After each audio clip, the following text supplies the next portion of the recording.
Jennifer Lee. I'm a podcaster as well as a broadcaster, and I'm here to help you explore more of the tools to do with podcasting. What makes my life a little bit easier when I'm editing for clients? Well, Podcastle. We're going to talk about what is Podcastle today.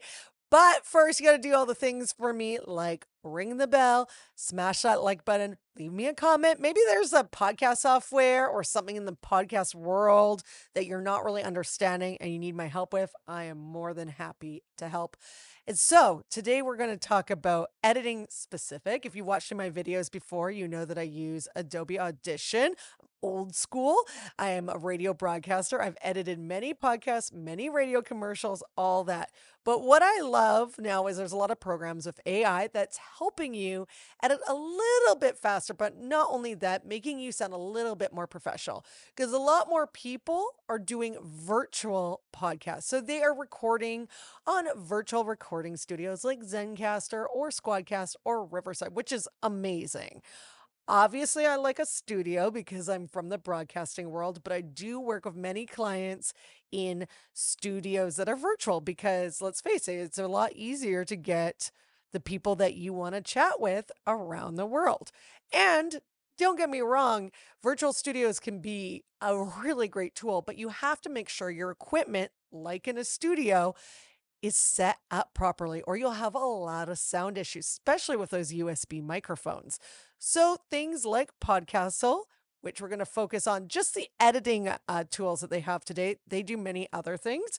But today I want to specifically go into the editing tools because, like I said, I use Podcastle and then I move it over to Adobe Audition. So it's something I've recently started doing, a lot of it because of like I said before, you not bad, but USB microphones, not always the best sound, and it really depends on how they're positioned and set up, which we'll do another video about because that's one of my favorite topics. But for now, when you get your audio recorded, you'll notice that it's sometimes a little echoey. Sometimes there's a hum. Sometimes there's somebody like tapping on the desk, all those things. So with Podcastle, it's got this feature that actually has a few different tools. So let's start with the silence removal. So, a lot of times people pause in their podcast, which is great because you do want to have that natural cadence as well as breath. You don't want to sound not human. But silence removal can be great as well because it will shorten up your podcast a bit. So it will go in and naturally take out those silences. So a smoother transition. There are cons to the AI tools, but I'm going to wait to the end to let you know about that because they're all kind of similar. But let's get through the other features. Auto leveling, of course, very important, especially when you have multiple speakers.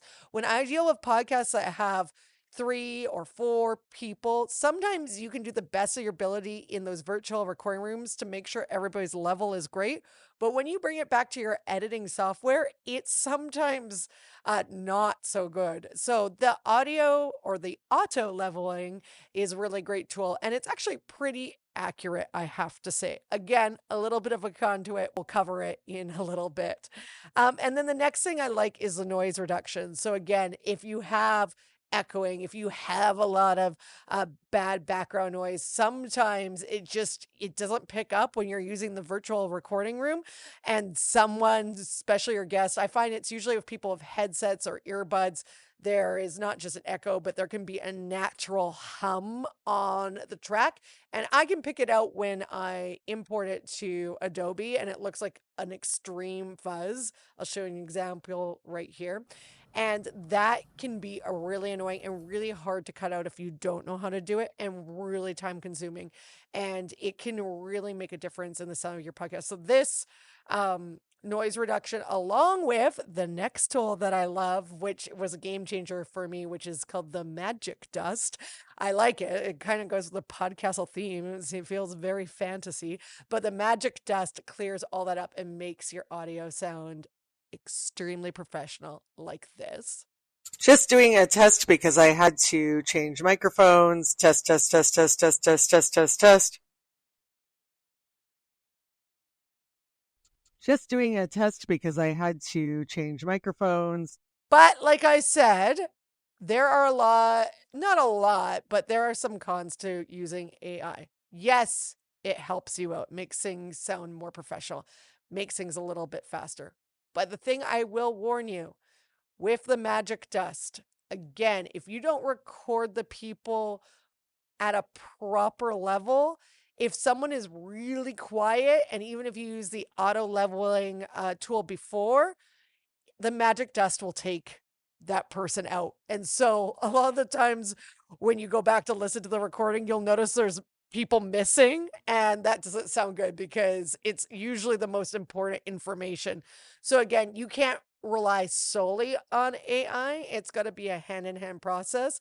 I know how to fix that in Adobe Audition. But again, if someone's missing a full sentence, I'm going to have to go back into the original file and copy and paste that into the one that I used with Podcastle and see it gets really complicated. So let's, you know, just be mindful of that.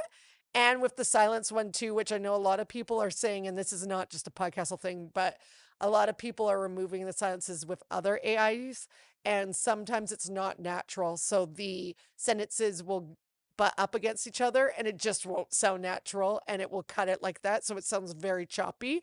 And a lot of listeners are starting to write things about it that it doesn't sound very natural. But again, that's not just a Podcastle thing, that's a lot of AI tools. So just be mindful when using AI. It's a great tool. I think these companies are doing an awesome job at adding and integrating them into the podcast field, but you have to be able to use it hand in hand with your other editing software. But again, I can nerd out all day about editing.